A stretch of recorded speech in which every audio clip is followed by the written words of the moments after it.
Let me see which screen I'm sharing. Okay, I'm sharing my drive. Fine. Let me just take this over here, make it big. So guys, till now we cover this database architecture in detail, right? I told you the concept of master, basically application master driver and node manager and all, right? So those things we cover, right? Details about whenever you are submitting the files, that how entire process happen in the Spark. So we cover those things. I will not iterate about this. A Spark job, each job split down into the, basically whenever you are submitting any Spark code, the moment you apply action, right? Action like show, count, uh, right? Repartition, those sort of action. So each action result into the job, right? And for each action, there would be one or multiple stage, and for each stage, there would be one or multiple tasks. So those things also we cover in detail, right? Yeah. Now part about a broadcast session, right? Which I explained in last call, but just to reiterate, right? So let's say you have one big data frame and one small data frame, right? And when you are applying join on those things, so what happen? Your big, of course, your big data frame, let's say, is of since it's a big file, let's say it split into 128 MB over here and 128 MB over here, right? And let's assume that, for example, in this big data frame, we have 20,000 record. Okay. So approximately, let's imagine that 10,000 record would be here and 10,000 would be here, right? And it's divided into 128 MB and 128 MB. Fine, because our default partition size is 120 MB. I explained you in earlier lecture. And you have small data frame as well, right? Now, when you apply join between these two, right? What happened? Your small data frame is, of course, your big data frame gets split into two different partition and across two different executor, right? Now your small data frame, right? Since it's a small data frame, not need to, it's not even, it's less than 128 MB, right? So it will sit only on one executor, right? Now imagine, guys, when you apply join, okay? So I am saying the broadcast across join. If you don't use broadcast join, how things happen, right? Now let's say, guys, when you apply this join, what happen? Imagine that this is small data frame and this is big data frame, which I have. Out of 10, let's say 10,000 record, right? Out of 10,000 record, only 1,000 record match with the small data frame, right? All remaining 9,000 record not match. But what will happen in this case? And another thing, that out of, let's say, 1,000, so small data frame having 1,000 record, right? Out of 1,000 record, only 500 record are matching with the big data frame, right? Based on a join key. Of course, we are joining based on some key, right? So if we don't apply broadcast join, right, it need to shuffle the 9,000 record from this big data frame to here, right? And other 9,000 from this data frame to here, right? Similarly, it will further split this small data frame by 500 record. So it will copy this 500 record from here to here, so that ultimate result you will get small data frame of, let's say, 500 record, right? And then big data frame of, let's say, 10,000 record. But you see, guys, this you got the 10,000 record by shuffling more data from here to here. I don't have any problem in this case to move this 500 record, right? Earlier, this small data frame was having 1,000 record. So there is no problem for Spark to move this 500 record from this executor to this executor. But when you are moving this 10,000 record, right, it required lot of shuffle, and shuffle will always downgrade the your quality of your cluster, right? A computation power of your cluster. So to avoid this, they propose broadcast join.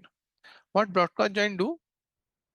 So let's say I told you, right, in earlier lecture. So we first of all give some threshold. What is the minimum value? What should be our small data frame? what should be size of small data frame so that it can broadcast, right?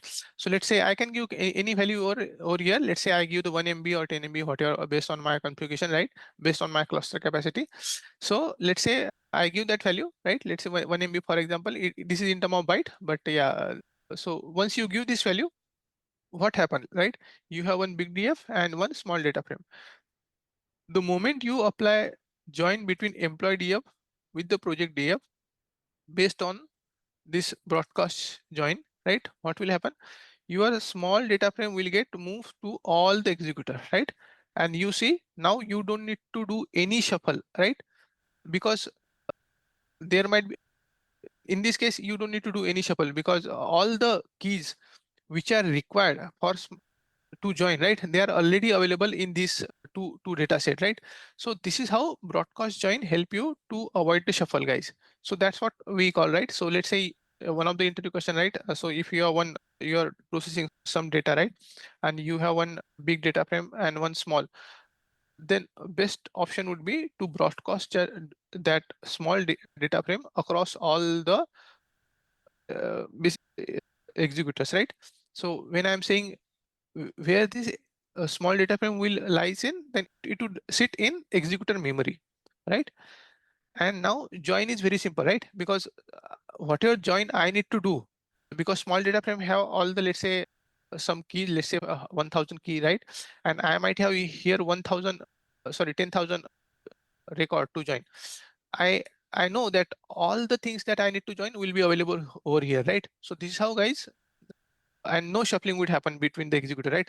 Otherwise, in earlier case, you see, we need to move data from this data frame to this data frame, right? And shuffle would happen when data move across the executor. So that was the benefit of broadcast join. It would help you to reduce shuffle, right? Then we also talk about this shuffle sort merge join, right? So imagine that you have one this entire this executor, right? And there are some employee data frame, project data frame, and these data frames are there, right? So imagine now when you apply join, right? When let's say in shuffle sort merge join, two big file of 512 MB, okay, based on unique ID, you need to join that. And let's say you are running this code. This data frame is also big. The project data frame, basically employee data frame, is also big data frame, and project DF is also big data frame. Now you are joining based on some unique key. What will happen? That this based on your 120, based on, let's say, your uh, basically partitions, right? So 128 MB to 4, right? Because your file size is 512 MB. So 4 partition will get created, one for each one, right? For employee and project across all 4 executors. Now, guys, imagine, because when you are partitioning, you don't have control over the join key. Since here we are applying join, right? We are applying here join. We don't have control over the join key. But what will now what's happening in employee DF? You see 101, 104, 103, and 102, right?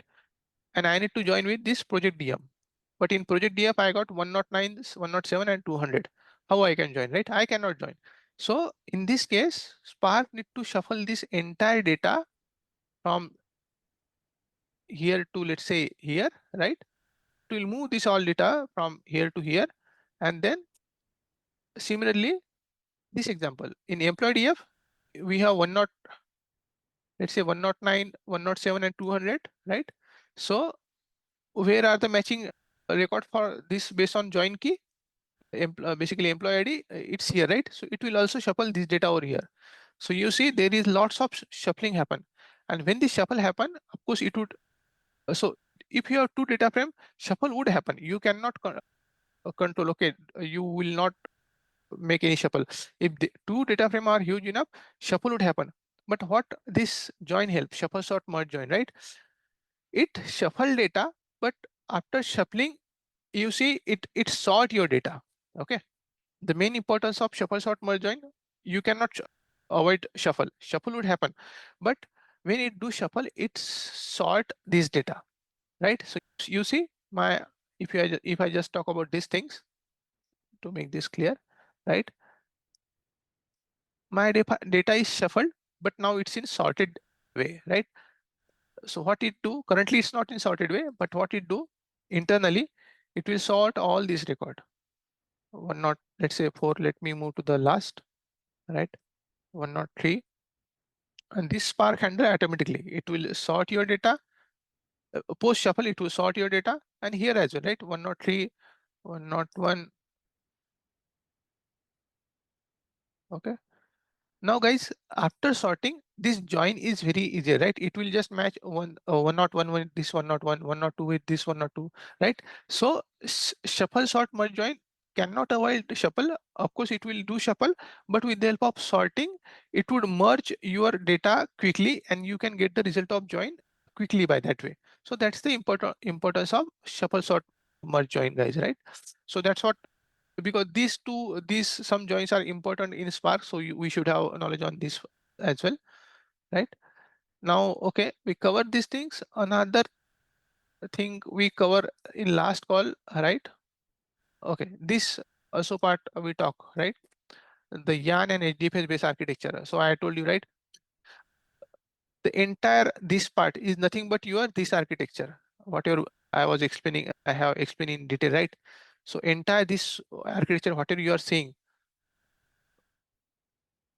starting from resource manager to node manager and all this execution, right, is nothing but your yarn and this right side node, okay, wherein you have one application master and container and all, right?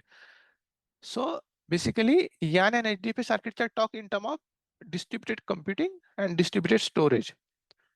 Distributed computing is nothing but whatever we explained, right? Resource manager, basically you have resource manager and then application master, right? And application master will create the container in different node. These are all the component of basically yarn distributed processing.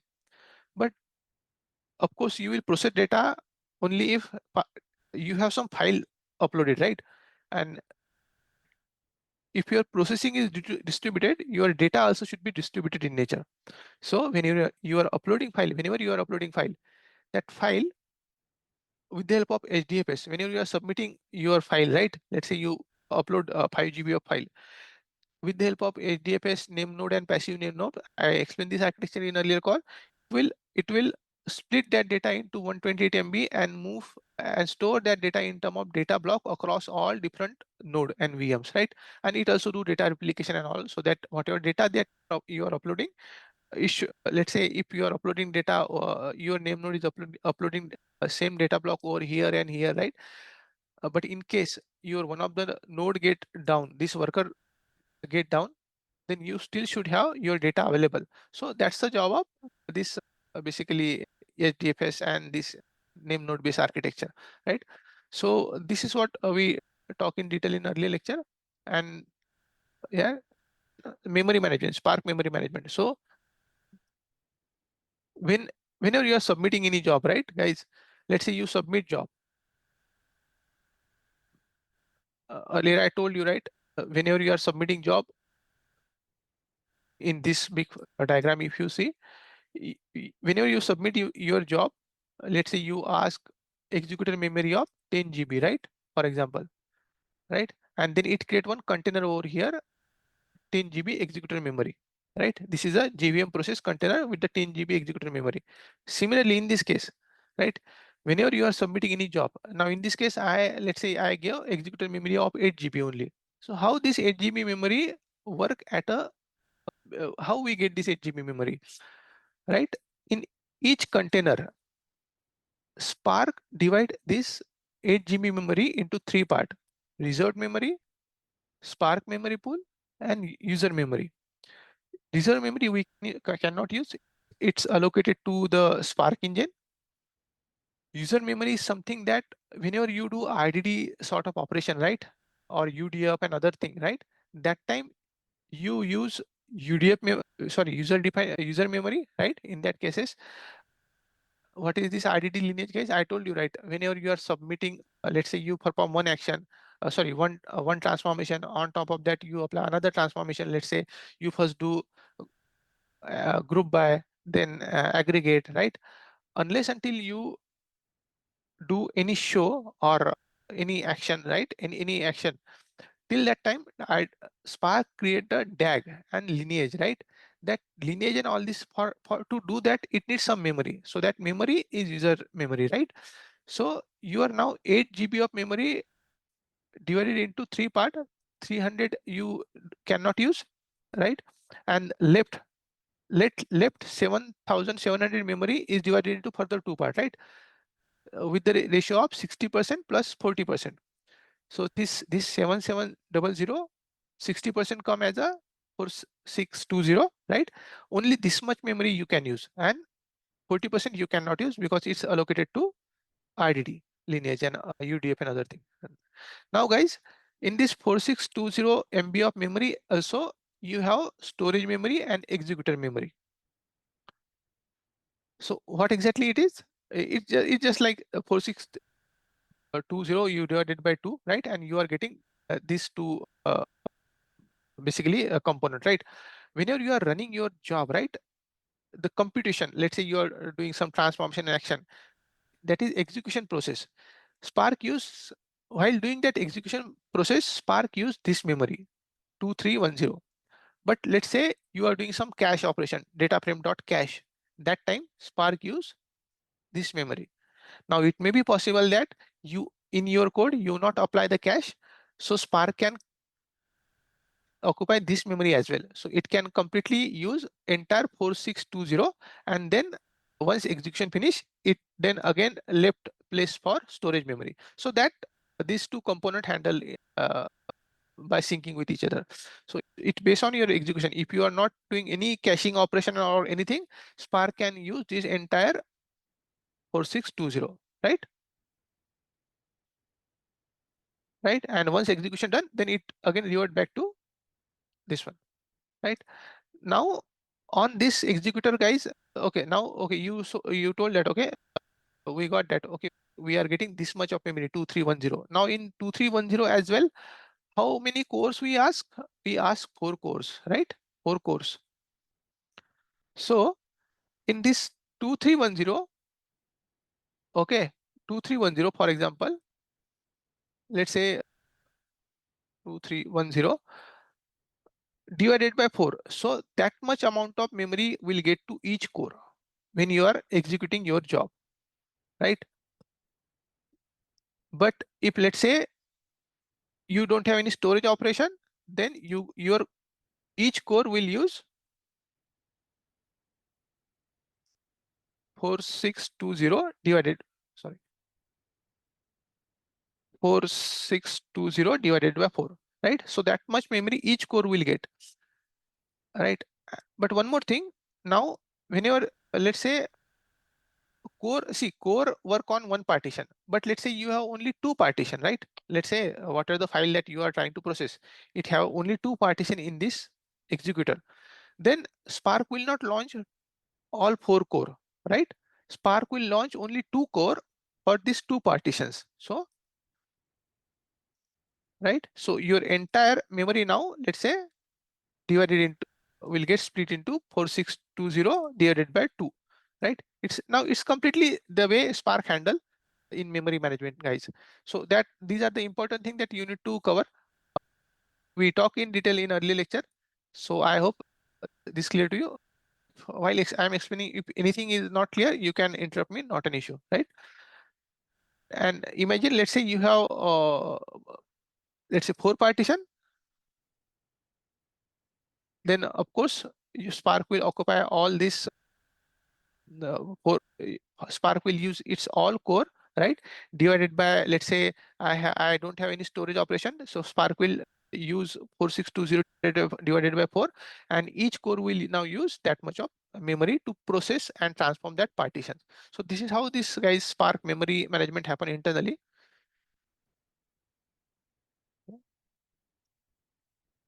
Right. Now another thing we will cover. Okay.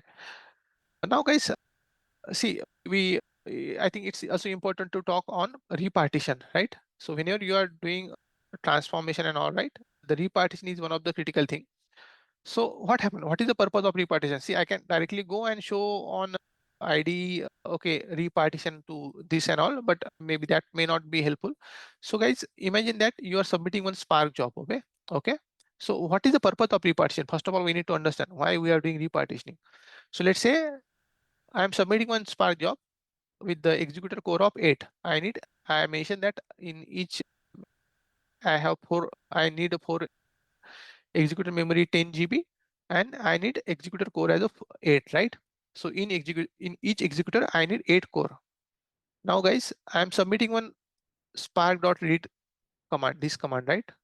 Let me just say, I'm submitting this spark.read command to read a file, and this file is 5 GB.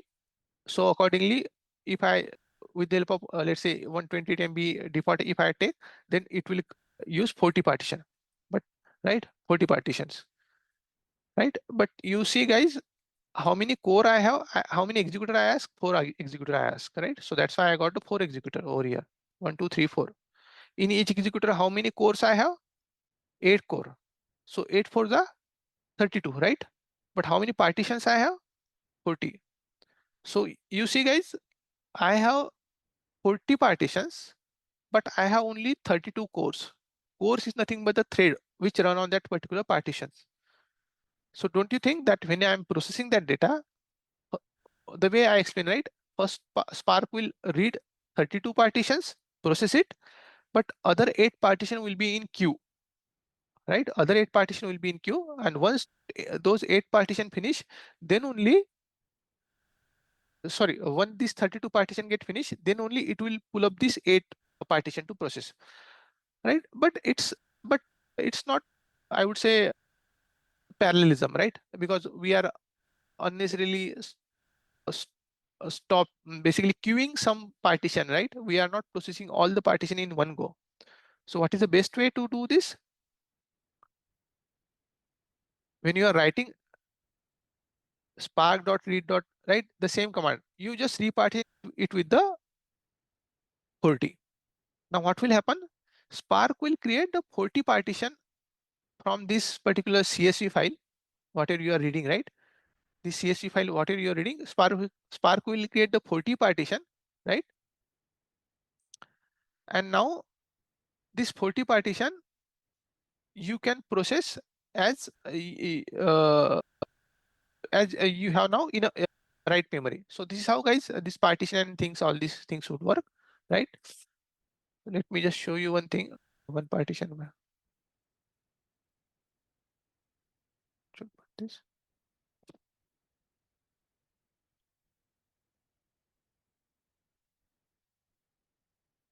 Right. So the moment you guys do the 40 partition, right, your entire file gets split into the 40 partition, and now your Spark cluster can run all these 40 partition in one go. It will, even as long as your cluster have the enough resources, it will run this. It will execute all these 40 partition in parallel. So that's the importance of partition, guys. You can increase or repartition your file based on your requirement. So let's say you read on a file and you can check the count of partition. Let's say you got only 2 partition, let's say 10 partition, but let's say you wanted to repartition it to, let's say 20 and all, right? 20 or even more number, right, based on your requirement. So that you can do with the help of repartitioning, guys.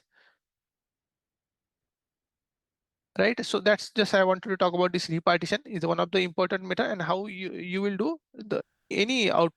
If I just show in term of in code ID, let me share my this ID.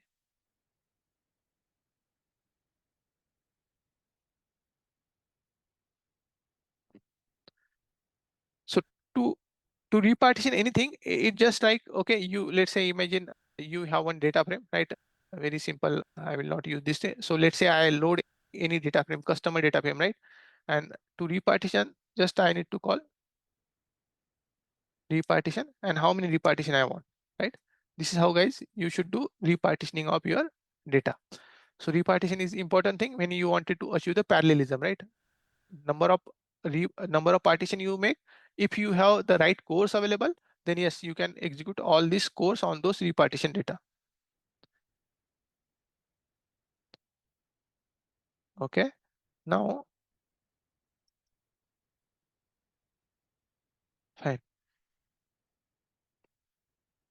So, okay, we talk about this repartition, right? Now, another thing, right? Hash partitioning, guys. When we are saying we partition data, right? We partition it, we can partition into the 10 or 20. On what basis it partition? So let's say when you run the command like this, right? Spark.read option and whatever you give the file and repartition into the 4. What it do? It of course it partition data into the 4 partition, right? But on what basis?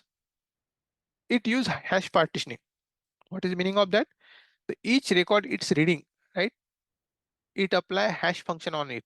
Okay, hash function, you know, right? Hashing and in hashing and basically in Java we have hashing, right? Python we have, right? That hash function. What this hash function do? Not exactly that way, but it apply hash function on this record and create some number. Okay, and that number map to this partition. So similarly for this record also it applies some hash function, the same hash function. That hash function would return you some number. That number will map to this partition or this partition, right? So that way in each record, let me take a marker. In each record it apply the hash function. Okay, and based on, and since you give the 4 partition, right? So always output of hash function would be either of 4 partition, right? So this is how, right, you partition your data internally. Your when you do repartition and anything, right, or even partitioning, when your Spark partition your data, it apply hash function internally. Okay, so that also one of the pointers I wanted to tell. Now one more I would say this is a final topic on AQ Spark. Okay, AQE. Okay, adaptive query execution. So guys, see, whenever you, so it's come in Spark 3.0. Okay, the importance of it is it help you to, let's say there is skewed data in your partition. Let's say one of your partition is big and one of your partition is small, right? Then how Spark should react, right? Before adaptive query execution, there was some problems in terms of Spark execution, right? Because data was skewed and it may be possible that one of the executor is taking too much time to process to finish its job and one of the executor finish quickly, right? But since you submit one job, even if one of the executor is finished quickly, he cannot return, that executor cannot return unless until your entire execution got finished, right? So there were some challenges over there. So AQE help us to solve these things, right? Now let's see how AQE help us, right? Now guys, whenever you are running code like this, right? Employee df.join project df employee ID based on employee ID and show. I told you this would create a shuffle. Whenever you are joining based on some key or group by, it need to shuffle all data from here to here, right? Same the way I explained, right? I don't have matching key over here. My matching keys, let's say, lies over here, right? So I need to do entire shuffle. So by default, Spark have some number. When it shuffle data, it create the partitions, right? It create multiple partition. And what is that number? It create the 200 partitions from that shuffle data. Don't you think, guys, for my very small file, let's say I have very small file, 200 partition is unnecessary I am creating, right? So, so what I did, I add another configuration in my code. Okay, I am running this thing, but in my, on top of that, I, let's say, apply this configuration. Okay, I apply this configuration that spark.set shuffle partition equal to 10, right? So what Spark will do, Spark now will create the 10 partition. So whenever I'm doing this, let's say this function, okay, whenever I'm doing running this operation, right, it would do shuffle because I'm joining based on some key, right? But instead of 200, Spark will create the 10 partitions, right? When I'm shuffling data, when data got shuffled, right? Right. So when it will shuffle, of course, it will do the same thing. I will maybe quickly do these things now. So you have, let's say, this project data frame, right? It will move this project data frame over here. It will shuffle data, right? And then again, the things would do the same way, right? Right. Yeah. So it will shuffle data, but when it's shuffling that data, it will create a 10 partition. And I told you that my data frame is small enough. I don't need even a 10 part. So by default, it will create 200 partition, but I add this configuration and it create a 10 partition, for example. Okay. Now guys, in below case, see, just look into this. In below case, we have 5 unique key, right? Let's say, imagine you can see it over here. In below case, I have 5 unique key. 101, 102, 103, right? One not, sorry. Okay, only 4 unique key. Okay, in below case, we have only 4 unique key, for example, right? 101 to 104.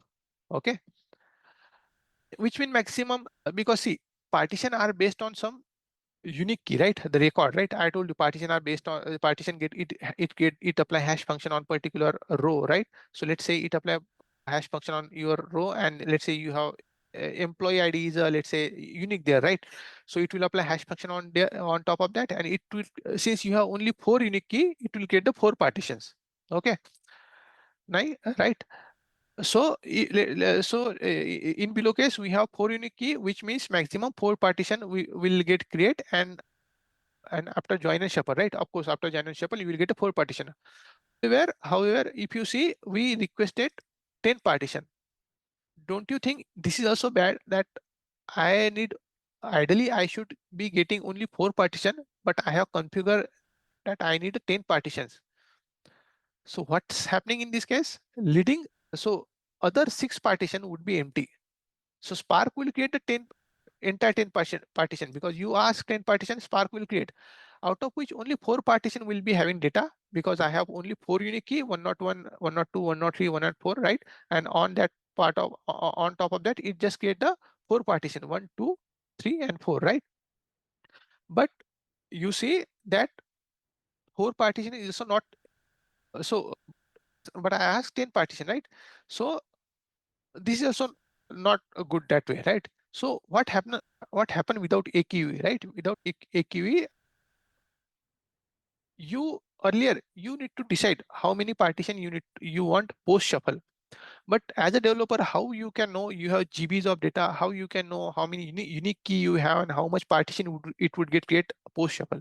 You never would be able to understand that thing. So what Spark AQE help you? It will do runtime analysis of your data. Okay, it see whenever you are applying such join, it see how many unique keys are there, and based on that, it will create. So let's say you have 4 unique key in this case, it will just create a 4 partitions for you. And see, and since you have 4 partition, right? Now this way you will not get unnecessary 10 partition, right? Because if you are getting unnecessary 10 partition, Spark still need to, there is 6 partition are empty, but there is still overhead on a Spark to take care of those empty partition, at least deleting it and all, right? So the core would come, it would see that partition is empty, and it would just return. But you see, there is unnecessary Spark working on empty partition, right? So this is how guys AQE help you in this case. The moment you do any join or group by, right, in which shuffle happen, then how much partition you should get based on your data, right? That's Spark control with the help of this advanced adaptive query execution. So that's what new one thing come into the Spark, right? So just wanted to explain you this, guys. Okay, so just to reiterate, by default it would get 200 partition, right? So the moment, let's say you without AQE, what was happening? Without AQE, if you run these things, it will create 200 partition, right? But you see, I have very less, I have only 4 unique key, right? So that way I will get only 4 partition. But 200 partition then anyway not useful for me. That's why I run this piece of code. Okay, I need 10 partition. But as a developer, you would never have control. How would you know how many join key you have in entire data set, right? Okay, fine. On one day, I can just see how many unique key there, right? But in big data project, in on daily basis, you are getting latest data from the source and upstream in, right? So how you would know that how many unique key? It's impossible to know. So that's why Spark AQE help you to to know how many unique key, and based on that key, it will create those number of partitions so that you will get the minimum partition to process your data, and your Spark cluster or Spark compute work in better way in this case with the help of this configuration. So that's one of the feature of AQA, guys. So that's what I was explaining, right? The same thing. So it created 10. So without AQA, right? Without AQA, 6 core underutilized out of 10, right? So you created, since you ask the 10 partitions, you ask the 10 partition. Of course, for each partition, it would need 10 cores, right? One course. So it will create a 10 cores. But you see, since you have only 4 partitions, your 6 core underutilized, right? And since you have only 4 unique key, 4 partition would get created, and but 6 partition would be empty. But with the help of this Spark setting, right? How you do this AQV enable, right? You just need to run this part of code, Spark configuration.set, Spark SQL adaptive enable true. The moment you run this piece of things, Spark would enable the adaptive query execution in your code. And what it do, it will just create the 4 core. Whereas without EQ, it create the 10 cores. Why it create only 4 core? Because I know I have only 4 partition, right? It not create any empty partition. So this is how it in better way it managing your cluster. So that's the important of AQA, guys. Okay. Now another point in the AQA itself, the skewed partition. Okay. Imagine, guys, I am running this piece of code, employee df.join project df based on employee ID. Okay, and imagine that my both data frame are, let's say, it's skewed data. It's they are big big data frame. It's no data frame is smaller one. So what is skewed? What AQE help us in skewed partition? So right. So what was the thing before AQE? See, when you are joining the based on two data frame based on employee ID, what's happening?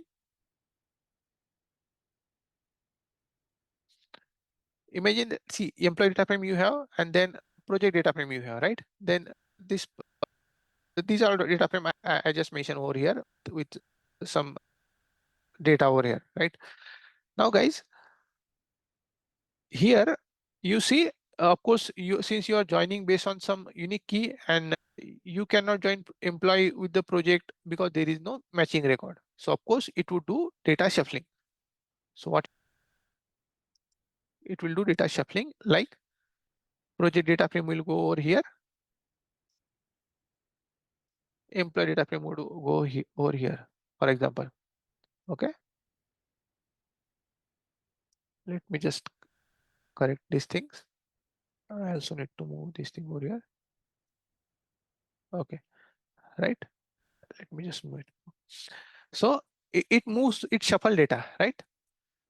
But guys, imagine that when it shuffle based on some unique key, it may be possible that, see, in this case, let's say your project data frame is, because you are joining based on key, your project data frame is big. It got big because same, in this case, let's say, imagine for just for example, same employee can work in multiple project, right?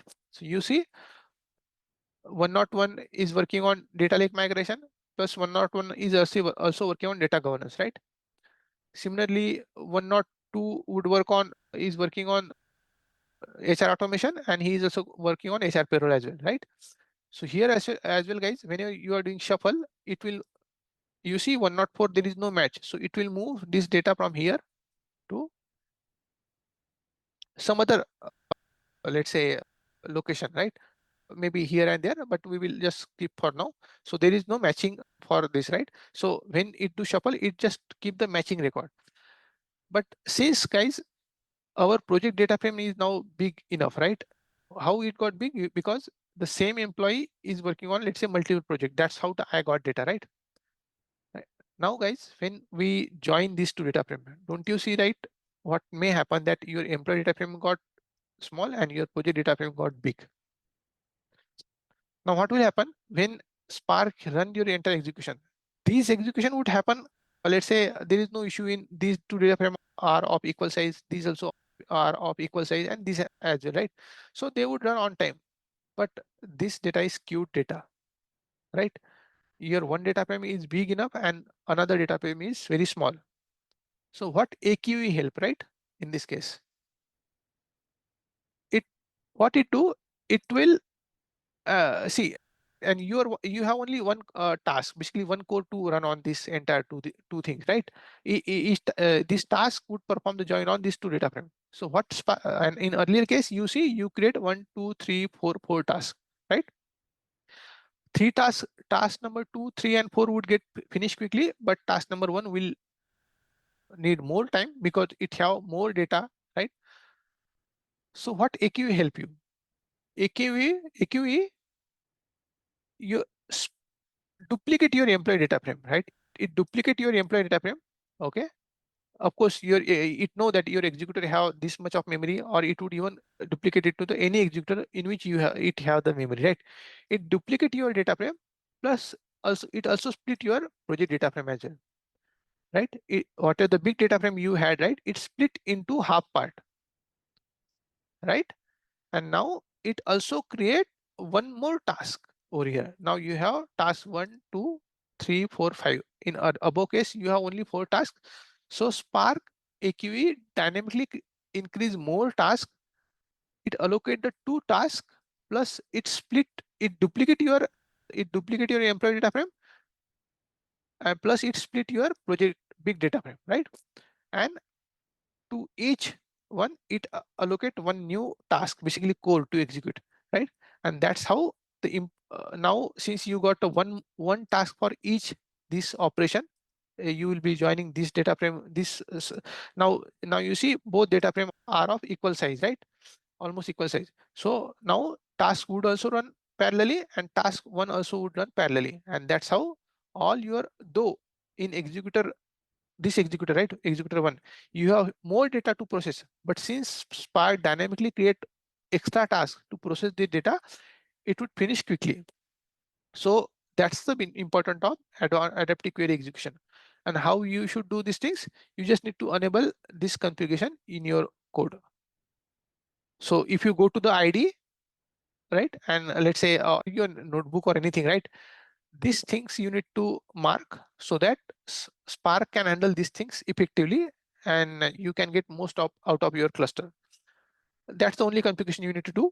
But it's important for you guys to know when you are doing this configuration, what's happening internally, right? Otherwise, if you just write AQE enable and what's happening internally, that will not be helpful for you. And interview, definitely they will ask these advanced things that come in Spark 3.0. What is AQE, and do you know the adaptive skewed join, and right? What So when you enable this adaptive skewed join enable true, right? Then only it would do all these things, right? Create the extra tasks, split duplicate data frame, split big data frame into the small two equal part, right? So that it can process things parallelly by creating the two tasks. So all these things would come only if you enable these settings, right? So this is all what I wanted to cover, guys, for Spark things. Okay, we cover Spark in detail in terms of architecture, different joints it have. The hands-on session we did on different transformation and action. In interview, right, you should have a good knowledge on Spark, right? Because in day-to-day operation, you will be working on Spark data frame, right? So of course, you first of all you should be good in data frame operation, right? Plus, you should also know that this advanced technique, right? What would happen when you cannot just maybe just go join and miss you. Okay, you know the SQL, you join two data frame based on unique key, but you need to understand if my data frame are big enough or not. Which should I apply broadcast join and other thing, right? So those all things you should know internally. But AQE help you in lot case, right? Just by enabling this configuration, it will handle your skewed data, it will also, whenever you are doing reshuffle, right? Whenever you are doing group by or join operation, and I told you it would shuffle data that time, right? So when it's shuffling data, with the help of AQE, it also control that how many shuffle partitions should get created, right? That runtime analysis AQE do, and that way you can get the most out of your cluster. Even one more thing, in with the help of AQE, let's say you are joining two data frame and Spark understand recognize, okay, my one data frame is small, it directly broadcast that small data frame across all the executors. So that thing also Spark automatically, Spark AQE, with the help of Spark AQE, we can automatically do broadcasting. You just need to configure this one thing, that AQE enable these settings, right? And Spark will do its magic. But it's important for you to know underlying what are the things are happening, right? So that's what we talk more about the Spark now. Now, guys, now we will cover. Any question, guys?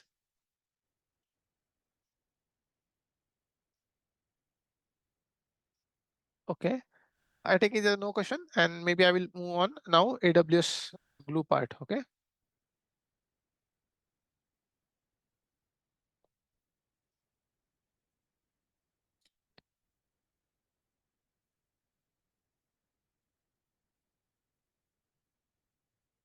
Let me see if I'm sharing.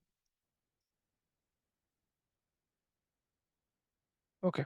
I'm sharing my PPT, guys. So first of all, in AWS glue, right? AWS, what is AWS glue? So glue is a serverless data engineering service, guys. Okay. It helps you to discover, prepare, and transform data for analytics, ML, and applications, right? What are all the analysis that you do? It help you in that. And what are all the key component of AWS glue? It's data catalog, right? Let me take a marker. It's data catalog, crawler, then ETL job, right? Job bookmarking and all, right? Glue Studio and Notebook. These are all the key component, right? Basically, crawler, basically crawler, data catalog, and ETL jobs are the important ones. Okay, and uh, so so so the way in Azure we have ADF, right? It's a good tool to perform data analytics. So same way, AWS also provide you this glue for your ETL operation. Though earlier days they use EMR and all, right? Elastic MapReduce and all, but glue got more attention, and it's popular and in use compared to any other one. So if I would say that ADF, the way ADF work in Data Factory, right? Sorry, Azure, same way AWS glue is a predominant service in AWS cloud for data engineering perspective. Now in AWS glue, they added one good component, that is crawler. What is a crawler? Okay, so crawler scan your data sources. So let's say you have multiple data sources on S3, right? Data source could be on S3, Redshift, databases, anywhere, right? It scroll that data, scan it, and automatically create a metadata in data catalog. What is metadata? It's nothing but how many tables you have in that S3 files. So let's say S3 having CSV, right? Or you apply some JSON, you have some JSON. It automatically scan that CSV JSON and create a table out of it. So now you can directly query your S3 file. Plus, let's say you have some data into the Redshift, some SQL Server, or any location, right? It scan all these records and create a metadata out of it in data catalog. Okay, and it support almost any type of file, JSON, CSV, Parquet. You can connect to all this. It can support it. It would support this sort of file. Plus, it support Amazon S3, RDS, Redshift, JDBC sources. Let's say you have data on-prem, right? If you wanted to scan that with the help of crawler, that also completely possible. And you can, from AWS console, you can query data which is on your on-prem location, or on your Redshift, or on your RDS, or even S3. So this is how this is one of the important of AWS glue crawler. Let me move to the next slide. Right. So how guys this data catalog I was talking, right? So the same thing, right? What crawler do? It run it. So basically it scan your data. It scan your S3, RDS, Redshift, DynamoDB, JDBC, any on-prem source, or JDBC could be any on-prem database which support JDBC connection, right? So it scan all of your data sources and create a data catalog. So from the this location itself, from central location database, right? You see tables and all. From the central location, you can now query all your these tables. Sometimes what happen, guys, in project, the one data source is not enough. You people have data in S3, RDS, Amazon Redshift, DynamoDB, JDBC, on-prem data sources, right? They want to query all the data from different sources into the single on a single place, right? Because that's how you get a single source of truth. You can query the data with the help of Athena, right? I will show you that how you. So once you have let's say create this tables and all, you can further query that data with the help of Athena or Amazon Redshift, right? For data warehousing or even big data engineering perspective, this is very important that, okay, now your all data which is segregated across the multiple places, right? What crawler do, it scan this all data set and create databases and table in central place, which they call as a data catalog. And now, and these databases are not a physical database. Data still reside on S3, data still reside on RDS, data still reside on your JDBC source, but you can query from here itself. It's a logical database or table, right? A logical database and table, and that you can query from your Athena and Redshift. That's the main very important and good feature of AWS crawler and data catalog, guys. So it creates the data catalog, and now on the data catalog you have single source of truth, we can call. Basically, yeah, we can have the in all data set available. And now what data engineers do, they have job to perform, generate some insight out of that data, right? Maybe not in S3 itself alone, you have all the data set that you wanted to generate insight out of it, right? Some of data which is in S3 might have some joins with some relation with data available in RDS, right? And then you wanted to join and generate some insight, right? So those cases you think about. So this is how at a single place you get centralized view of your entire data sources, okay? And you can query it over here. So that's what the data catalog offer to you. Let me move to the next slide. Now, AWS Glue ETL. Today we will create a data catalog on all, but let first maybe go to the slide.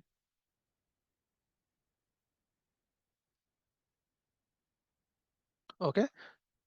Or maybe let's, okay, anyway, we seen this, we can cover it. So guys, what is the Glue ETL, right? I told you that, okay, it create a data catalog. This part we just seen, right? Once we have the catalog ready, right? You can create the AWS Glue ETL, basically with the help of, they support the low code operations plus with the help of your PySpark thing. They support both things, okay? The way in ADF we use activity and all, right? They also support some activities, okay? They term it in different way, but it's a low code things also you support. And if you wanted to do the same thing with the help of coding, that also you support.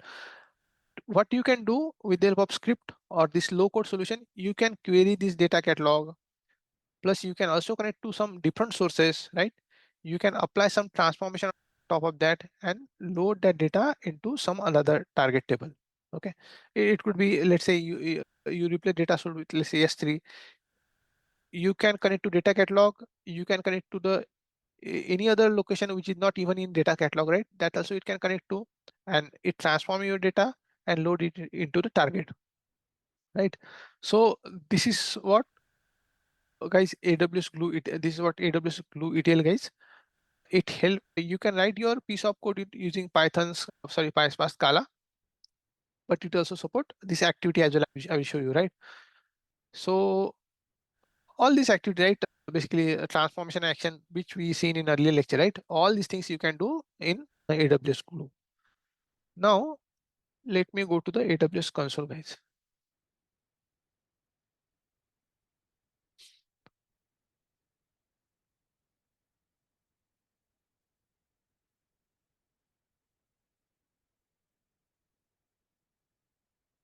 Okay, I'm in my AWS console. Let me share.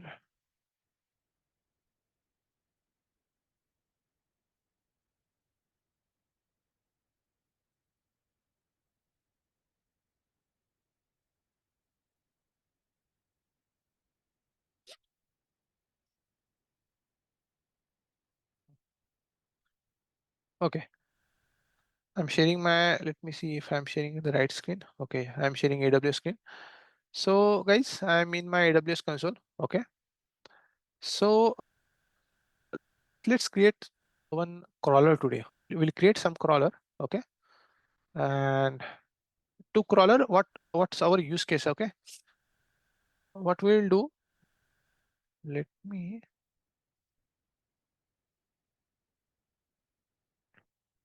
if I explain this way, maybe that would be more better.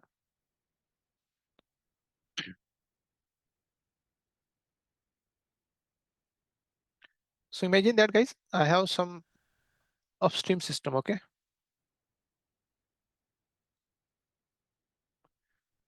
upstream system is the thing, but in big data we have upstream system and downstream system. Upstream system push data to the downstream system. Okay, imagine that upstream system is uploading some file, giving some file me at every day. Okay, and that file I will be loading into the, that that upstream system itself will load that data into S3 bucket. Okay, this is S3, and it can load within a day, multiple time, or but it's a daily operation, right? Okay, so of course we don't have ST upstream system over here. So what I will do for just this demo purpose, I will create one bucket. Okay, in that my upstream system will upload data into this my bucket. Region is important, guys. I'm in Oregon region. So when you are whenever you're creating some resources and all, right, you need to take care that all the things in some same region, otherwise you will get further challenge. So AWS, let's say uh, raw layer. Okay, I am just creating some name over here. Okay, this is a raw layer, for example, I am having. Okay, so I just give the bucket name. Okay, I use ACL disable. I don't want it to make this bucket accessible publicly, block all public access, right? And other thing, I will just keep a default. I explain you in earlier lecture, right, what this bucket versioning is, right? If you want that, let's say if you are updating any file and you wanted to maintain the previous version of file, so for that you use the bucket versioning. Since I wanted to block all the public access, I don't want my bucket to be publicly accessible. That's why I block all public access. Tag is optional, and these are the encryption. I want AWS to manage my encryption of my files, right? So that's why I use server-side encryption with the help of S3 managed key. I'm not using any my key to encrypt the data, right? And let me create it. So I'm creating in Oregon region. Okay. So I create this bucket. Now here, guys, what we'll do, we create the two folder over here. Okay. Sales. So I'm creating the folder. Okay. Sales is one folder. Let me see how many data set I have. Sales and customers. Okay. Let me first create the sales.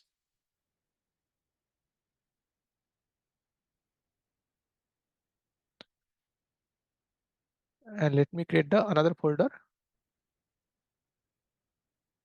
customers.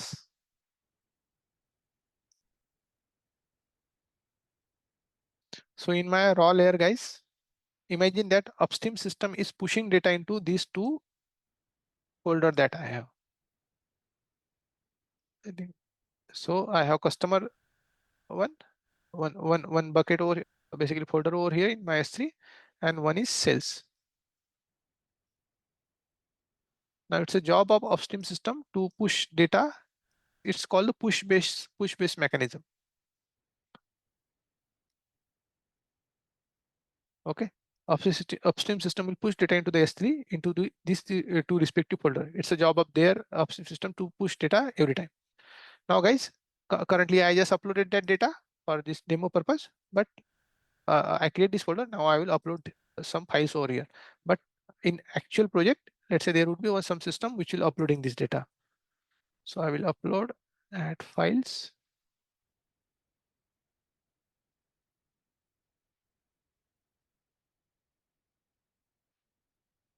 Okay. And then what I will do, I will just use, I mean customers, right? So I will upload a customer.csv.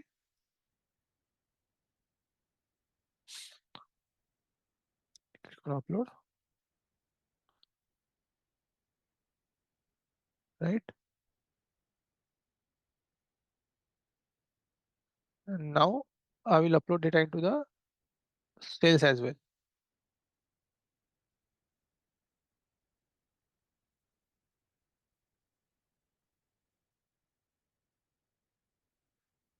Okay. So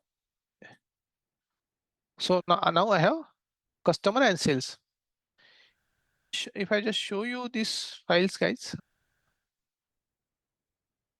just to show what is there in these files. Let me open the customer and CSV files.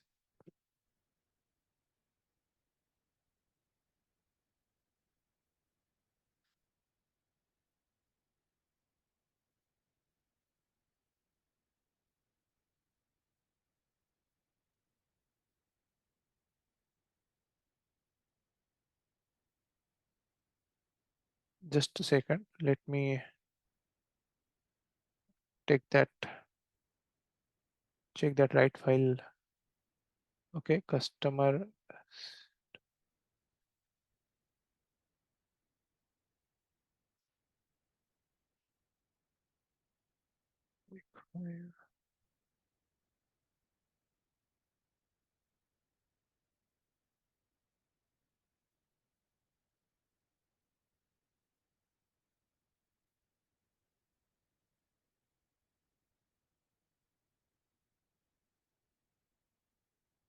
Okay, fine. Let me show you these files. I have customer CSV. Let me open the sales CSV as well.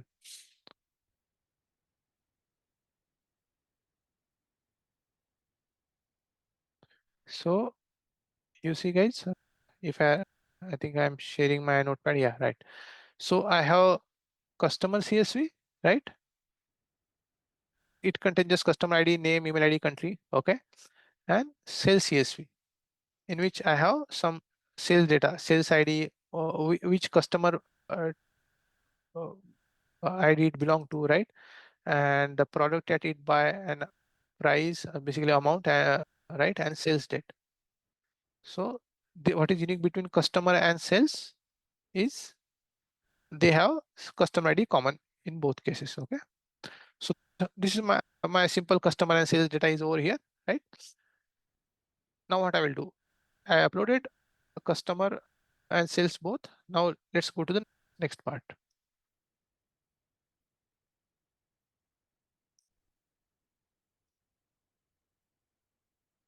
Okay.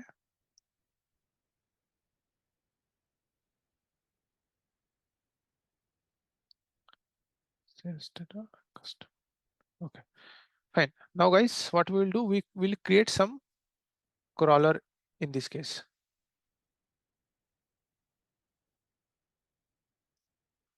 Close it. AWS raw layer elite. Okay. I'm now going to the AWS Glue console. So this is how it would look to you. I'm opening in different tab.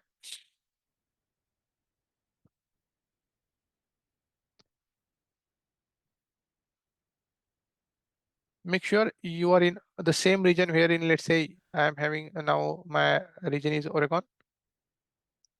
So here my glue also in Oregon region. Okay. Now guys, I told you, right? What's the purpose of crawler? Crawler scan your all the data set. Okay. Currently I have just S3 as a source, but it can scan your any data set. It could be S3, Redshift, DynamoDB, on-prem location, right? With the JDBC connection, it can scan all your data sources and create the metadata. What is metadata, guys? It will just create the how many columns available in that particular CSV, right? What is the file size? What is the file format? All this metadata it will create. So now guys, we'll create one crawler. So you see in AWS Glue, there are multiple options you see. AWS Glue, data catalog, right? Data integration, legacy pages, right? So the main important is ETL jobs. We will cover ETL job later. But first, let's create a data catalog. To create a data catalog, if you see currently, the crawler will help you to create data catalog, right? So best way to create the crawler is create a basically tables and all with the help of crawler. So what we will do, I click on table. I don't have any table, so I will add the table with the crawler. Okay. Sales crawler. Let's say I am giving name over here. Okay. I click on next. Data source configuration, right? I have not done. So let me add data source. Click on S3, this bucket. Okay. This was my bucket, right? Now guys, what I want all the data which is available in sales, right? Maybe on a day one, I can get the file multiple times. The moment that file come, I should get the latest information about it. So I will not create any specific file. I will create entire sales folder so that any files come in there, I should scan and I get the data from that. Okay. Now the way I want, right? Subsequent crawler runs. The way I want that whenever the new, so let's say I upload one file and a crawler scan data, right? But let's say if I got some another file in some time, let's say right now is 9:48. Let's say at 11 a.m. I got another file. So it should not at the same sales location, but it should not scan the earlier one. It should always scan the new one. So for that purpose, I enable this configuration. Okay. But if you wanted to scan entire data, you can use scroll or subfolder as well. And event base is something that the moment, let's say some file got uploaded on S3, then only your crawler learn. So that's something we will not do today. So I want, let's say at a 9:48, I run a crawler, right? And but now let's say on, let's say my crawler is scheduled to run after every 1 hour, right? So let's say it run at a 9 and it see, okay, 9:48, it got one file, it load that data, create the table out of it, right? And you have the latest data. But at let's say 11, it got another, it also run at 10. On 10, at 10 a.m., it not got anything, nothing it done, right? At 11, it got another file. It scanned that data, create a metadata, right? And create the latest data from that table. So this is how guys we wanted to achieve. For it should not scan the earlier data. At 11 p.m., it should scan only file which is available at 11, right? Not earlier. So this would help you to do that in this case, these settings. Right now, okay, now let ignore other things. Okay, I am not more these things. Configuration and setting. Okay, I am role. Of course, since you need to read data via crawler, your crawler should have a right role to read data from S3, right? So let me give the name as sales. Okay. The moment you create over here, so it's here itself, it's help you to create the role, right? With the right permission. So earlier lecture we talk about IAM roles and all, right? Roles are helping one service to talk to another service. In this case, Glue is one service, S3 is another service. They need to talk with each other. So that's why we create this rule. Okay. Choose database. So what I will do, I will create add database. Okay. Because I have sales data, customer data. So I should have some databases. So I will, in which I can see all this metadata. Okay.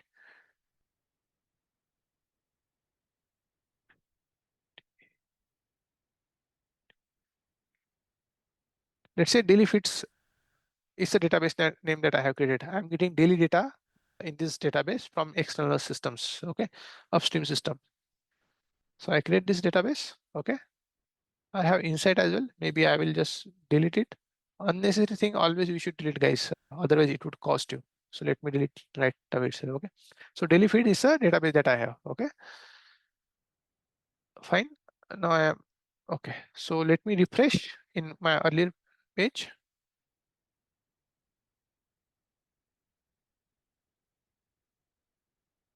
Okay. After refreshing, I should see the daily feeds. Okay. Any table name or whatever table it's creating, do I want to give any prefix or all? I'm not interested in this. All right. And maximum threshold, let it be as it is.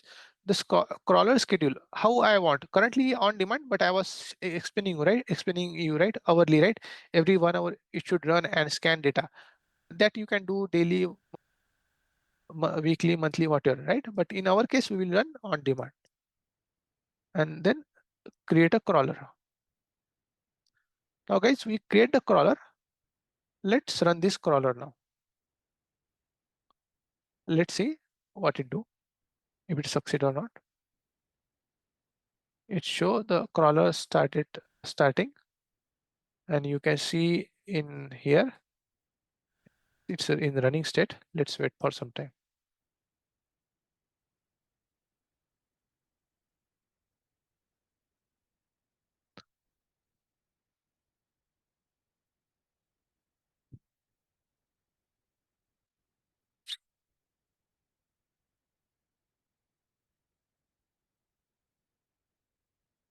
So this running what? So whenever you are running, guys, right? It cost you some charges based on this data processing unit. Okay. So amount of processing you do, the same amount of cost you need to bear when you are running these things. So best practices, after you've done with your execution, you can close all your catalog or tables or crawlers. Okay, it say it's completed, right? And okay, so let's go to the now tables.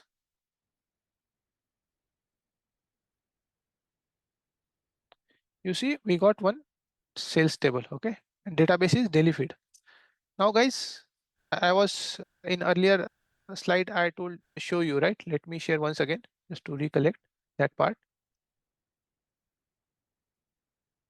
I'm sharing my PPT once again. I told you, right? You can scan your any data set. Okay, you can scan your any data set. Okay, S3 we scan. It create the logical table out of it over here. So whatever the table I will now query, it's a logical table, but data is deciding on S3. Same would happen for all these things. Data would be residing on JDBC source, but you are querying from here. Same for RDS and Redshift. That's the main, I would say, benefit of crawler and data cataloging. You are not moving this data from here to here and then querying. Your data is at same place, but still with the help of some logical table, whatever database and table that you see, they are logical, they are not physical. And we are querying that with the help of Athena now. Now let me go to that thing, console. So you see sales table got created. Let me click on table data, view table data. What it's showing me, it's Athena query, and you will be charged separately for that, right? So AWS guide charge you for everything. So be aware that whenever you are, or even any cloud, right? No service, no competition is free. You see, you run that data and you got this result. This is how the Athena query is, guys. You can simply write with the help of name as well. But yeah, for now they just write select star from AWS data catalog. So what is our source? Is a data catalog. They create a data catalog with the name of AWS data catalog, right? In that data catalog, what is the database name? Daily feed is the database name I have created, right? And in that daily feed, sales is a table. And if I just show you, see, I got all the record over here, right? Sales ID 101 to it show, I think, yeah, it show all the 10 records over here to you. Okay. Now, guys,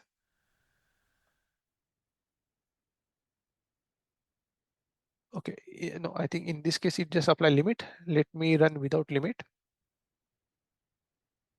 Okay. You see, I have almost how many record I have? 23 record I have, and there are some duplicate record also I have. 101 over here, right? Plus 101 over here, 102 over here, 102 over here, right? There is purpose, that's why I'm showing you. Okay. Now the way we create data catalog for one, basically one sales, we will get the same for another one as well, right? So let's now add a table. We'll get another table with the help of crawler. Let me clear. So sales data catalog we get. Now we'll create a customer data catalog as well.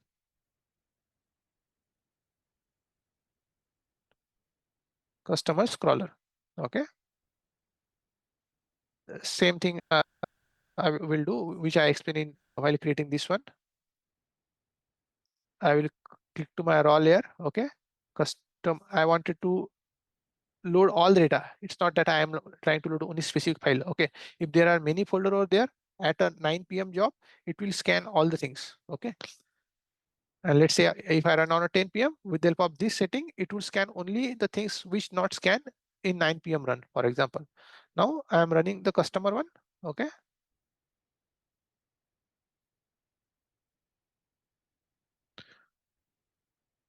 I added that source customer. Let me click on a next. I am role, because since this is a new crawler, right? Earlier you are getting the new crawler. For each crawler, it need access to connect to data source. So this role is for, let's say, this customer folder. Okay.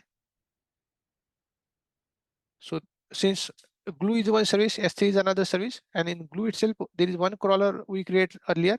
That crawler has access to sales, but now this is another crawler. So this crawler also need access to customer. So that's why we need to create another rule.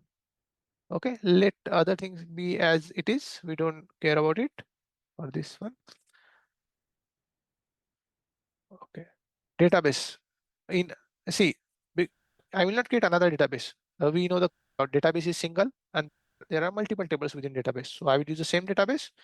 I don't want it to add any prefix to my table. Let it be other things. Let it be as it is, and crawler schedule on demand. I will make it as on demand because I want it to run now only.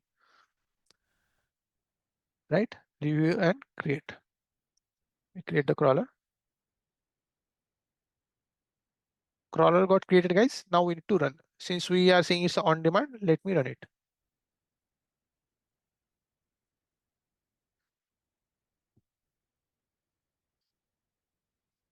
So I'm repeating, when you are creating this crawler and creating the metadata, right?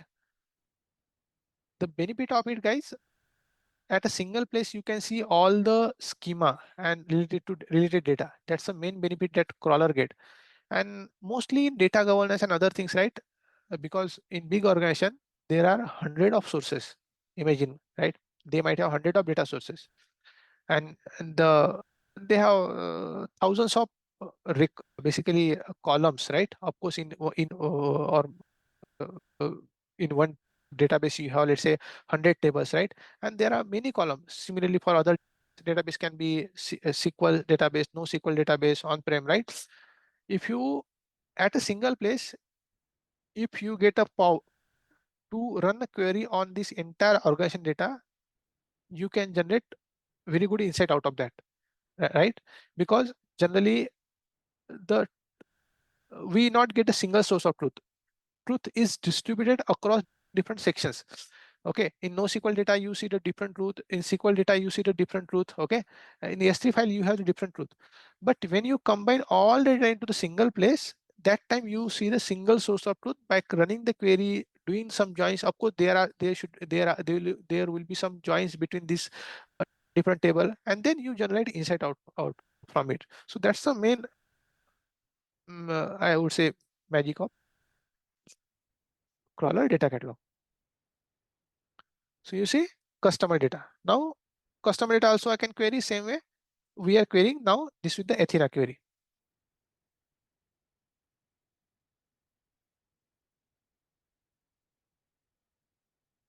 So you see it the moment I click it apply the limit, this by default limit, and it should show you data which we have some duplicates and all, right? So that's fine. Let me show you limit.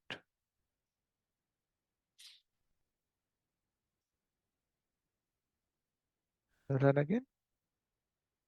So I just remove that not selected that limit clause, and I can see that 101, you see duplicate, right? 101, and this 101 also here, 102 is also there.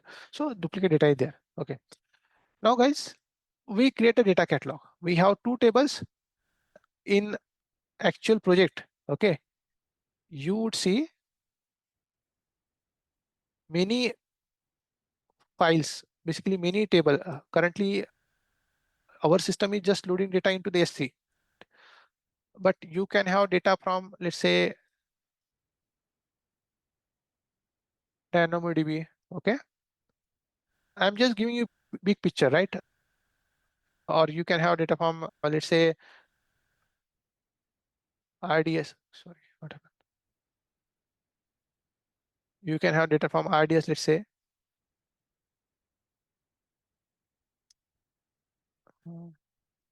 It's not going. Save.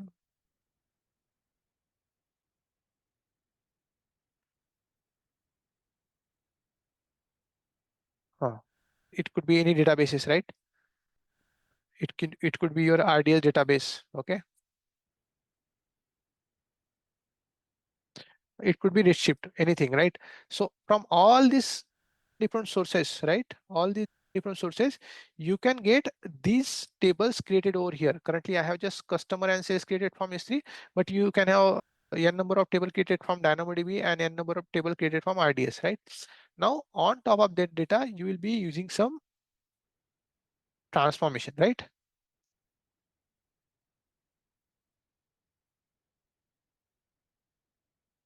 So let's say you got all this data. Currently, in our case, only two files are there, but in actual project, you would be seeing two in data sources.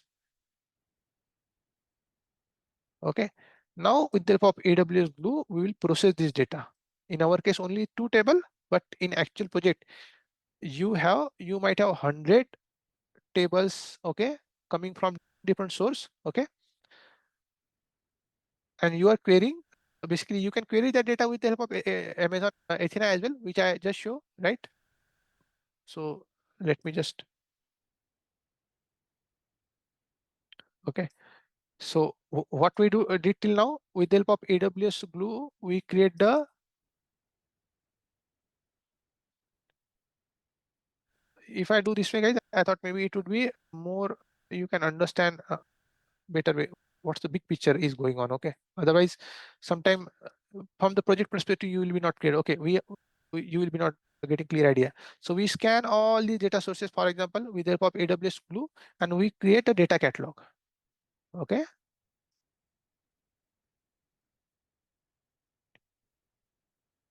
We create this data catalog. Now on this data catalog, guys, you can, I just show you with the help of Athena, how we can query data.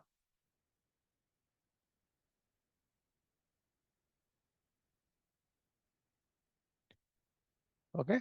How you can query data. But with the help of Glue, let me see, there is symbol for ATL. Okay, there is no symbol for ATL. Okay. Anyway, so with the help of Glue ETL, right? Now let's see with the help of Glue ETL, how you can do the how you can read this data from this data catalog.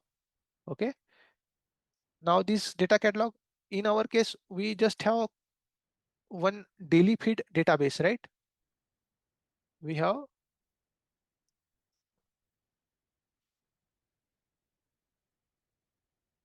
okay, daily feed database, right? But in actual world, you can have multiple databases. Some database would come from DynamoDB, some from the S3, some databases coming from the RDS, right?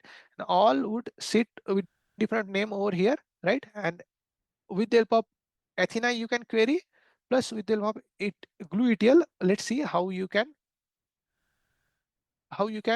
trans apply ETL on these entire data sets, which are spread across the globe, right? And now you can see how we will see how we can apply ETL over here. Now let me go to this tab. Okay, so we create the tables, right? This is nothing but your meta basically data catalog we created, right? And now guys, see, this is data catalog table, right? Now guys, let's go to the ETL part. Now in ETL part, guys, two way. You create ETL with the help of visuals, which is low code approach. Also, you can create the ETL with the help of Spark thing, which we earlier also seen, right? We read the files data in terms of data frame and then process the data. So let's now first create with the help of visuals. Okay, it's a low code solution. Okay, so the moment you I can name it analysis. Okay, fine. The visuals, the moment you go, you see the different tabs: source, transform, target, and popular order. Source is a what is your source of data set? I know I have created data catalog, right? Two data catalog I created. So let me click on a source, the data catalog. The moment I click it, it show which database your data catalog in. Okay. In real world, it can be multiple hundred of databases, right? And that in that hundred of database, that there might be multiple tables, right? You can connect to the any one of the table that on which you wanted to apply transformation. Let's say customer I picked up. Okay, let me move this here. Okay, anyway, so I create this one, right? Now guys, let me create,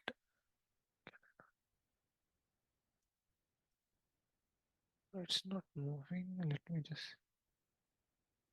anyway, leave it. Okay, now guys, I will add another node. Okay, data source I have created. Now what next step? I wanted to, first of all, let's say I showed you I have some duplicate over there, right? So let me,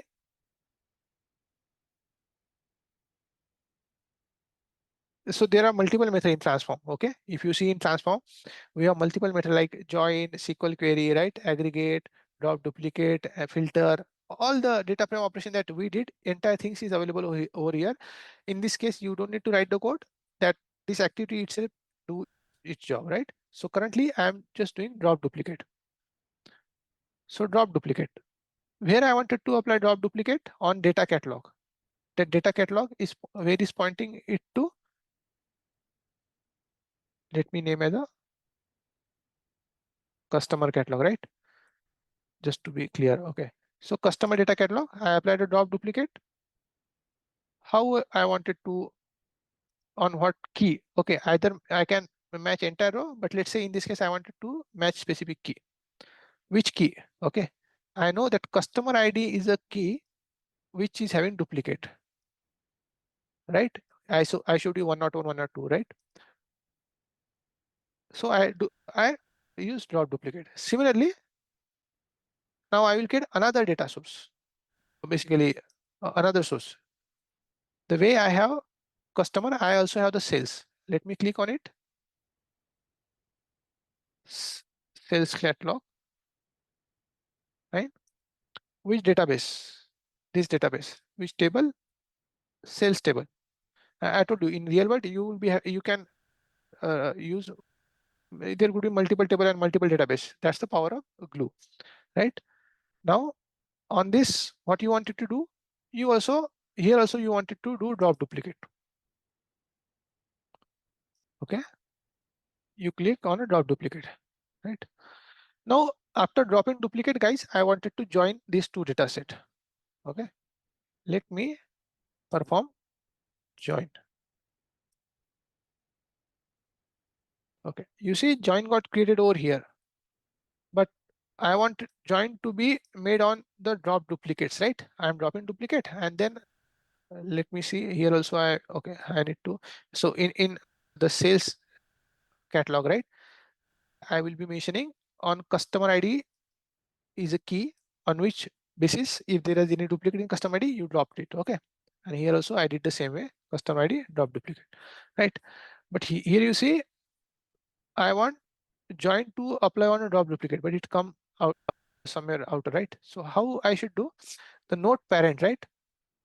Here I want the output of drop duplicate. I wanted to apply out on output of drop duplicate. I want to perform join. So the moment I do, you see this option happen. Okay.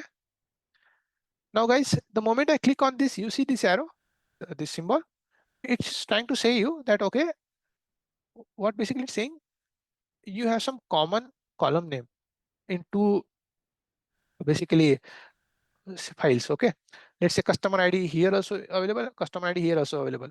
So what is suggesting us, you can give the prefix to the right side so that all the table on the right side will be having the prefix as a right underscore. Let's say in a sales table, right? In a sales table, I have, let's say, multiple columns. So it will apply the prefix on each column which is available in sales table. So let me show you. Let me click on resolve it. So let's see what it did. So without writing single line of code, what it did, it read the sales data, then it drop duplicate, and then it converts sales ID into the right sales ID, customer ID to the right customer ID, product to the right customer. That's the only thing. Okay.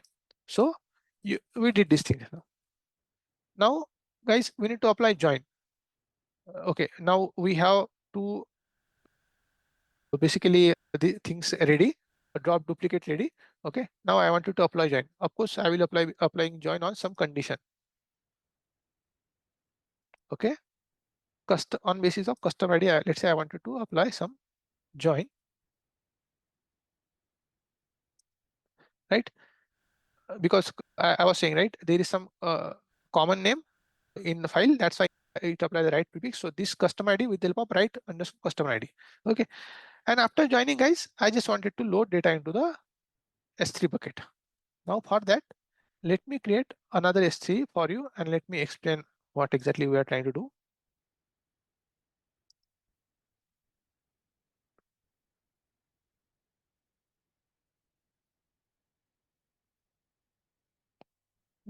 So we create a raw layer. Let me create the enrich layer.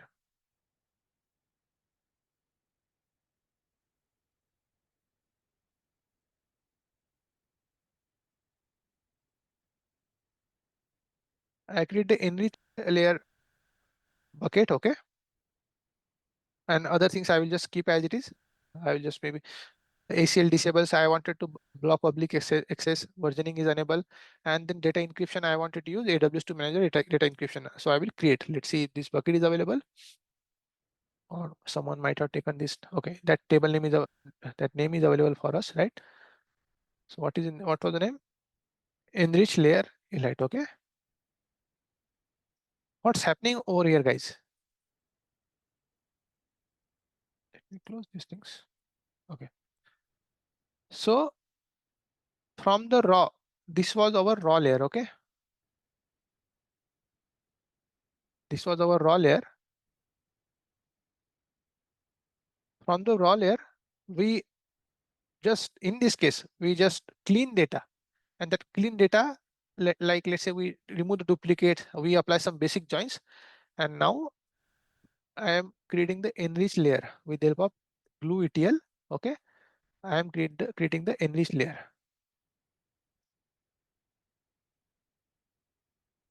This enrich layer is nothing but you have more cleaner version of data. So source might be, there might be 100 sources, right? Upstream system, DynamoDB, right? you can have DynamoDB in anything, right? Let's say upstream system, let's say DynamoDB and RDS, of course, they will have the clean data, for example, but upstream system, not necessary that it will push your clean data, right? It can put data in any format. So first of all, you will put that data into the raw layer. You will, with the help of glue, you create the data catalog. In our case, only two tables we created, but in actual case, you can create the catalog from Amazon DynamoDB, RDS, and anything, right? Now, with the help of glue ETL, I am now just dropping some duplicate. It may be possible that in your DynamoDB might have also duplicate, RDS also might have duplicate. All this ETL, all this can be get sorted by your glue ETL. So your glue ETL will do that transformation, and then finally it moves data into the enriched layer. So enriched layer is a layer in which, guys, so a job of data engineer to create the enriched layer in such way it should have clean data, right? So now let me add node, click on add node, and click on target. S3 is the target that I have. Okay. I will click on that S3. Okay. What is the node parent? It shows the node parent, right? I want the output of join. Okay. It anyway created, right? Output of join it created over here, right? Which bucket? And I want data to be in Parquet format, right? There are some file format, guys. Parquet, another thing I will be cover in upcoming session. Multiple Parquet is a compressed file format, right? It compress your, let's say, if you are loading file in the form of CSV, CSV take huge space, and also it's not perform that much of good in term of performance when processing data. Parquet is a compressed file format, plus it also help you in snappy compression. So compression is like a splittable compression. That's what it is. So I will cover in detail, but currently just understand it's a file format which is more better than CSV. And compression is, you are compressing, it's a splittable compression. You are not only compressing data, but whatever compression you use, that can split, right? So that's another detail maybe I will cover in upcoming session. Okay, so compression type. So I don't wanted to create the data catalog in this case. I just wanted to store data in, let's say, in this bucket. So let me click on a bucket, enrich layer. Okay. Maybe what I can do, in enrich layer, I will create another folder rather than just,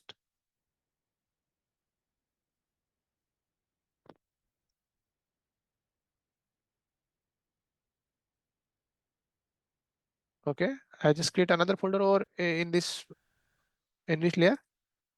Now I click here, I click on a browse, I click enrich layer. Okay. And on a daily feed, let's say I choose this one. Okay. Now guys, my entire glue job is created. Let me save it.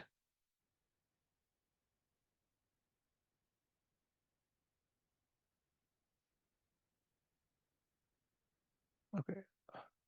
Yeah. See, it's prompting for one role. It's no, it's talking that I need some role. Okay. Earlier we create some role that's only for crawler, but that glue ETL job also needs some role. Now guys, I will tell, let me create one IAM role for this one. Let me go to, let's say, this filter is self. Let me open new bucket. I will just search IAM over here.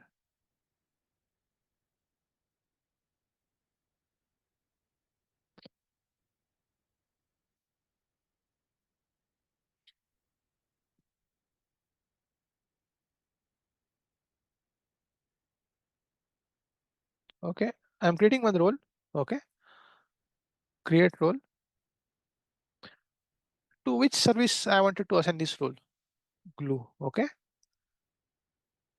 When your glue job is running, it need, guys, multiple access, right?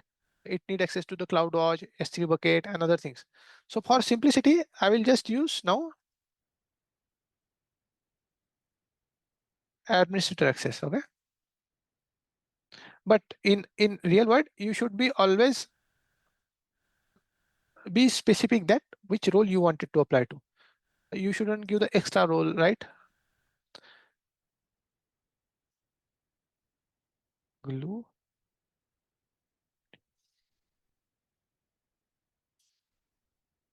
Okay, glue admin test. I'm just giving this role over here and I'm creating create role. So this role got created. Let me go to here. Let me refresh. Glue admin test, right? I have now role also attached. Now it should save. Okay,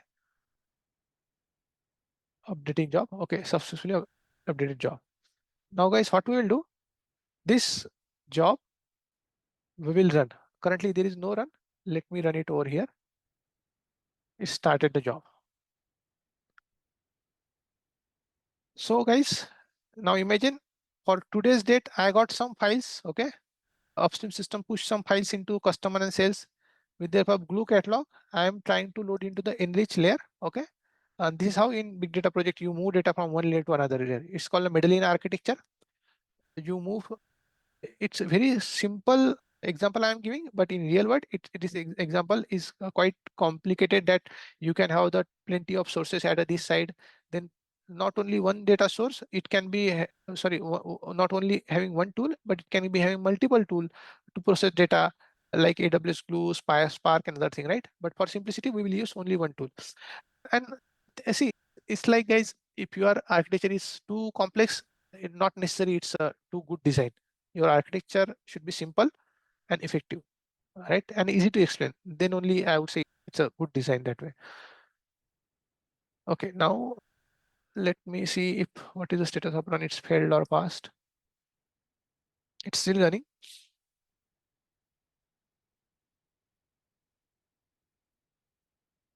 So let's wait for some time.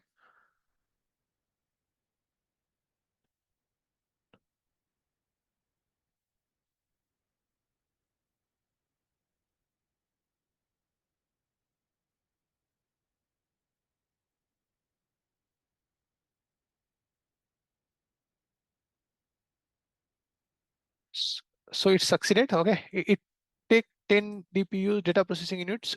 So it will, you will be charged for this. Okay. Now guys, let's see the ideally based on our whatever visuals I showed you, right? This is what the visuals is. So it should load data into the S3 bucket. So let's see our enrich layer daily feeds. You see, you got this Parquet file because we give the snappy Parquet file format, right? Now here you see, you read data from, you load data into the snappy Parquet, right? Now we will do guys, on this snappy Parquet file, we will apply one more layer. Okay. So if you just, you can query this Parquet file by anyway, you can use query with S3 select. Okay. You can just click CSV and run a SQL query. What it's saying, CSV, Paragon.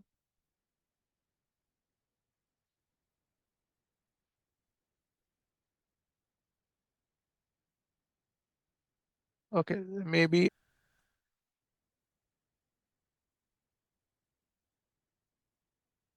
let me just click daily feeds. Okay, in this layer, I think they Apache Parquet output CSV and the SQL query. Let's see. Okay, I think there is some, they made some changes, and with the help of this specific method not allow against the source. So I think that the use Amazon Athena and all these things, you are seeing the message over here. But in our case, we will be not using Amazon Athena. Will be using, now see, we got data into the enrich layer, right? Let me go here over here. We got the clean data into enrich layer without duplicate and some join, right? Now guys, what in big data project you do on this enrich layer, you will then further apply, you will get another ETL and do some transformation on top of that. Okay, let me guys quickly do that one as well, right? I will create now another job. I will go to the visuals.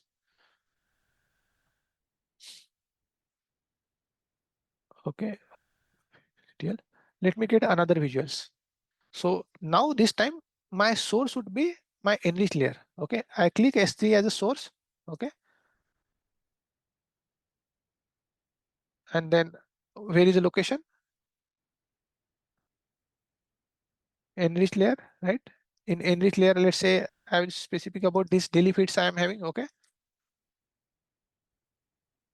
now on this enrich data, let apply any simple transformation I will be applying. Let's say filter.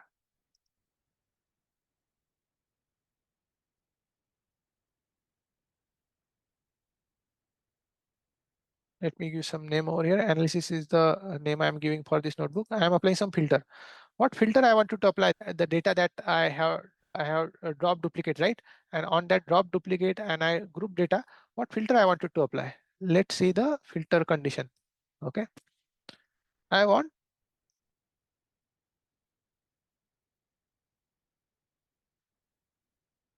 okay, select, declare, select, RK.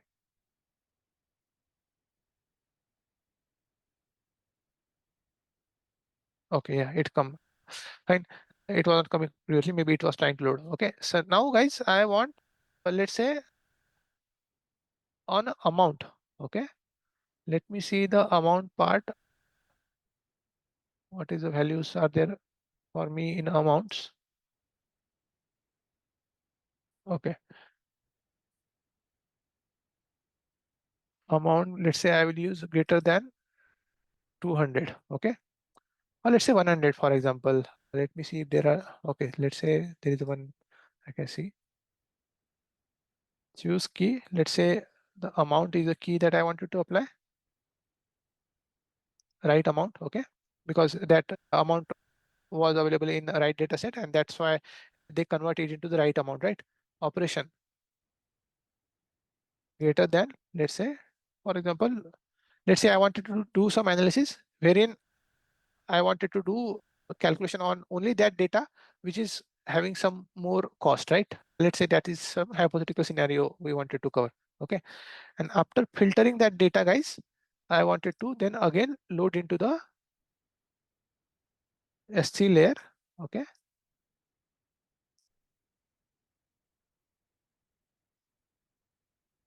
Right. So for that data, what is the source? Yeah. So for that, first of all, I need to create another bucket, which is the business layer. Okay.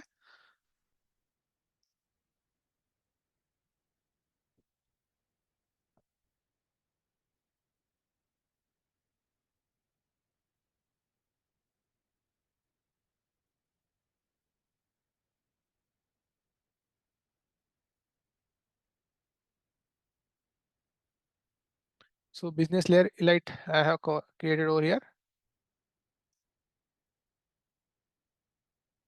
Okay. Let me create that bucket.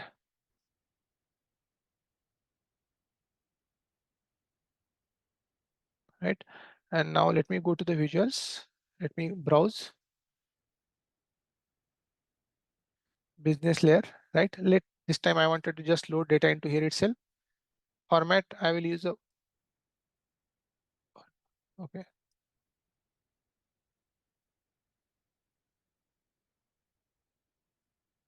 What did claim? 1 second. Browse S3, business layer elite.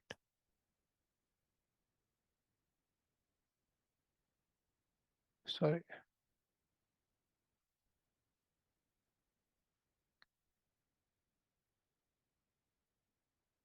Right. Yeah. So I just choose business layer elite, right? And then I want that filter data. Where is that node? Amazon S3 data catalog. It should show me 1 second. The filter data I wanted to transform. Target is a S3 in this case. That node parent I was not getting. So on a filter data, I want data to load into in the form of snappy Parquet format, and business layer elite, right? Let's say I wanted to load data into this layer itself. Okay, let me save this job. Here also, guys, you need to create the role, right? But since we already create this role, I will use the same glue admin test. So this glue service should having now full access to this AWS resources. Now let me save it and let me run it. Okay, it say that create job, job already submitted, different configuration. Okay.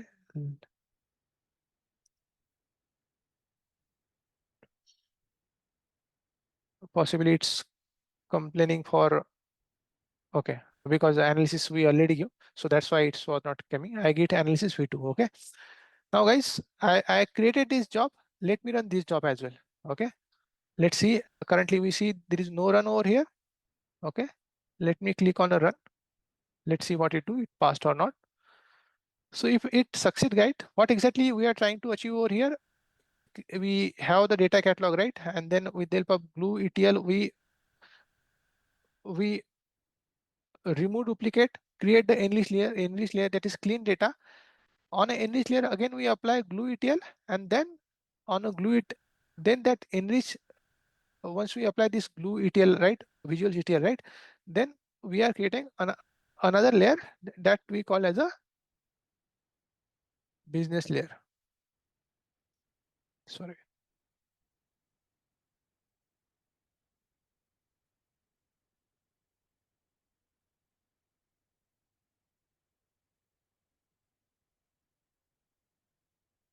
Okay. So this is how, guys, in simple term, you would be processing your entire data set. Okay. Let me see if our job succeeded or not. It's in this visuals, I think. I think it's still running.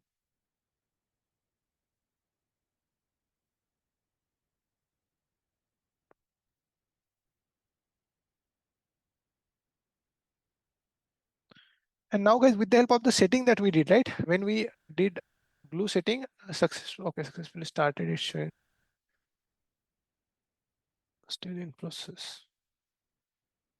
With the help of settings that we did, right? I told that if, let's say, now in future, if any other file come, right, let's say at 11 p.m. another file come, it should not take the earlier file, it should take the latest file only. Okay, it succeeded. Now, guys, let's go to the S3 bucket, right? Our bucket name is business layer elite. You see, you are getting now the record over here. If I think we might not be able to query it over here, but the way now it did, because they are allowing us to run with the help of Amazon Athena and all. So what exactly we did, guys, over here, we transform from raw, basically raw layer. Okay, let me, this was our, I think, raw layer we already defined, right? Yeah. So this was our raw layer. We moved data from raw to enrich. Okay, and then from enrich we move data to the business layer. We apply some filtering over here, and then that filter data we apply filtering. Okay, let's say product with greater than, let's say, some amount. That data only I need at a business layer only, so that I can then further do analysis on top of that. So this is how, guys, you will do in your project.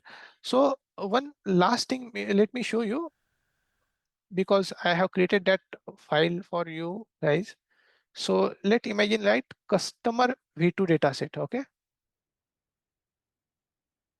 open with Notepad++. So if I show you this customer V2 data set,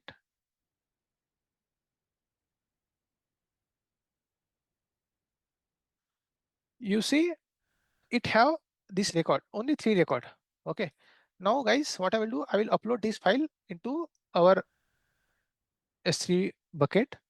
Let me upload it. I know today's session is getting a bit large. Okay, let me go to the raw layer, elite. Okay, and which file I wanted to upload? Customer. Okay, I'm going to the customer data set. I am uploading one file. Okay, these are the new record, guys. Okay, I don't have had earlier this customer v2, so I'm uploading this customer v2 over here now.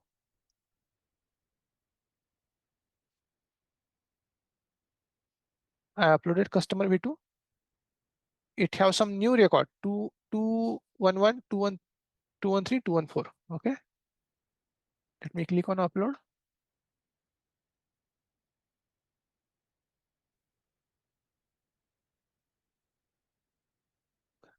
Sorry, add files. Maybe I not selected a file. Customer v2, open. Oregon region only. Let me upload. Okay. So in raw layer, I applied another file v2. Okay. So you see customer already I apply customer v2. Let me go to the visuals. Okay. If I just go to AWS Glue once again, visual details, you see there are two job we created. Let me go to the first job. This is what we created, right? Now guys, with the help of settings that we did, right? I can just show you, even if I added duplicate, what happened with the help of this thing, right? Even if I added that this record, and if I run now, crawler will not scan your earlier files. It will just scan your new files only, and it will apply transformation on your new data set. So though we have the S3, though we have one file over here, right? Customer one, right? It will not scan that one. It will just scan the new one. So if I just let that get complete.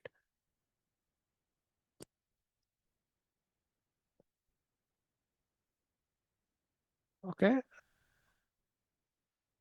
Let me do glue visuals. Okay. Successfully started job. Let me see the its schedule.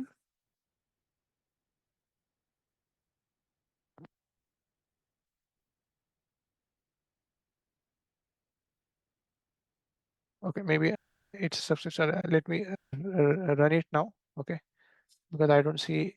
Okay, sorry, it's running. Okay, I just click on that.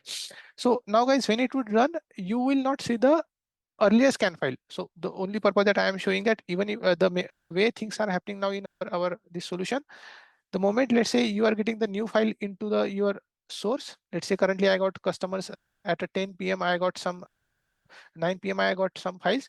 At a 10 p.m. let's say I got another files. Okay, then only new file gets scanned and processed, not older file gets scanned with the help of settings that I showed you some time back, right? So that's just I wanted to show, guys. So let this get finished. It succeeded, right? I can even show you with the help of I can it showing it. I cannot run the select over there, but if I just do customer video, if I just run query over here,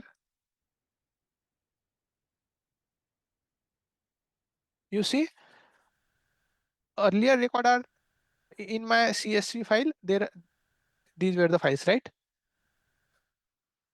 Which I just showed you guys. Let me open that CSV. Yeah, 211, 13, and 14, right? But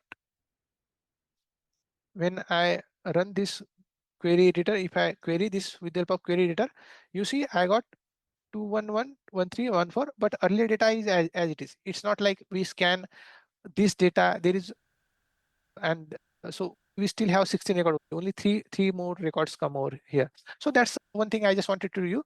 Crawler with the help of settings that we did, it scan only latest data and not the previous data. So that's all I wanted to cover for today's session, guys. In tomorrow's session, we will cover some things hands-on on a AWS Glue with the help of PySpark notebook. So that's all for today's lesson. If any question, let me know. Otherwise, we can conclude today's class. All right then. Thank you, guys. Thanks for your time.